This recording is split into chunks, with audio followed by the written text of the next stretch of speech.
Are you on track? The simple pension rule for every decade. When we look at retirement planning, most people search for a specific pot size, like £1 million. But relying on a fixed amount can be misleading. Inflation erodes buying power, and a single number doesn't really reflect differences in income or lifestyle. Instead, a widely used way to benchmark retirement progress is by using salary multiples. This approach scales with lifestyle. So today, I'm going to briefly define the three broad tiers of retirement income and review the typical salary multiples people often use at ages 30, 40, 50, and 60 to sense check whether they're broadly on track. To understand which multiple might be relevant, we first need to define the destination. Current UK research describes three broad retirement standards. First, there's the minimum standard. In 2024 terms, this is around $14,400 for a single person and $22,400 for a couple. This level generally covers essentials only, with no car and limited flexibility. Secondly, there is the moderate standard. This is around $31,300 for a single person and $43,100 for a couple.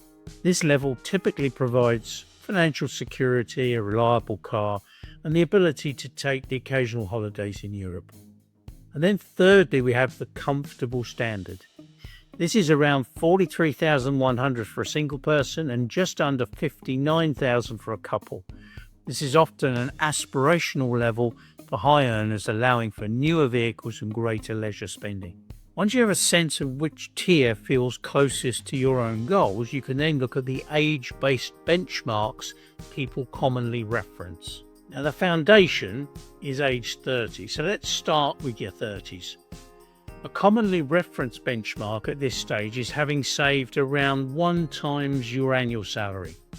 So if you're earning £40,000 a year at age 30, that would mean a pension value of around £40,000. Student loans, property deposits often compete for cash flow at this stage. The reason this early benchmark matters is time. Money saved in your 20s has decades to grow. Contributions made earlier generally have more opportunity to benefit from long-term investment growth. If this 1 times benchmark was missed, it doesn't mean failure, but it often means a greater reliance on higher contribution levels in later life to make up the difference. Benchmark number 2 is the accumulation stage, age 40. So we move to age 40. At this stage, a typical benchmark is around 2 times annual salary. This is often where lifestyle creep can distort progress, because these benchmarks are linked to current earnings. A significant increase in salary also increases the savings target. 2 times a salary of $40,000 looks very different from 2 times a salary of $80,000. This decade is often when people review whether pension contributions have kept pace with income growth, particularly as household expenses rise. The check-in age is age 50. So by age 50, the benchmark commonly increases to around 4 times annual salary. For example, on a salary of $60,000, this would equate to a pension value of roughly $240,000. This is often a psychological turning point. While there may still be 10 to 15 years of growth ahead, the window for compounding is shorter than it once was. For many business owners and professionals, this can also be the decade where disposable income reappears as mortgage balances reduce. Many people choose to redirect surplus cash flow towards retirement savings at this stage. It's also worth noting that pension contribution limits and tax rules can become more relevant here, and these depend heavily on individual circumstances. Now, the fourth benchmark is pre-retirement, basically age 60. So finally, by age 60, a commonly referenced benchmark is around 6 times annual salary. Reaching this level can place many people in a stronger position to support a moderate or comfortable retirement lifestyle, alongside any state pension entitlement. At this stage, many people begin to shift focus. Rather than purely building the pot, attention often turns to how money is invested and how it might support income later, particularly with an awareness of market volatility closer to retirement.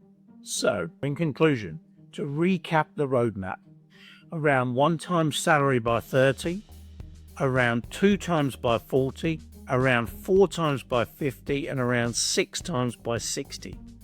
These figures are general benchmarks. They're not guarantees or personal advice. They're designed to help people step back and ask whether they are broadly on track for the kind of retirement lifestyle they want. If you found this breakdown helpful and want to stay informed on how people think about pensions and tax efficiency in the UK, you may wish to subscribe to the channel for regular updates.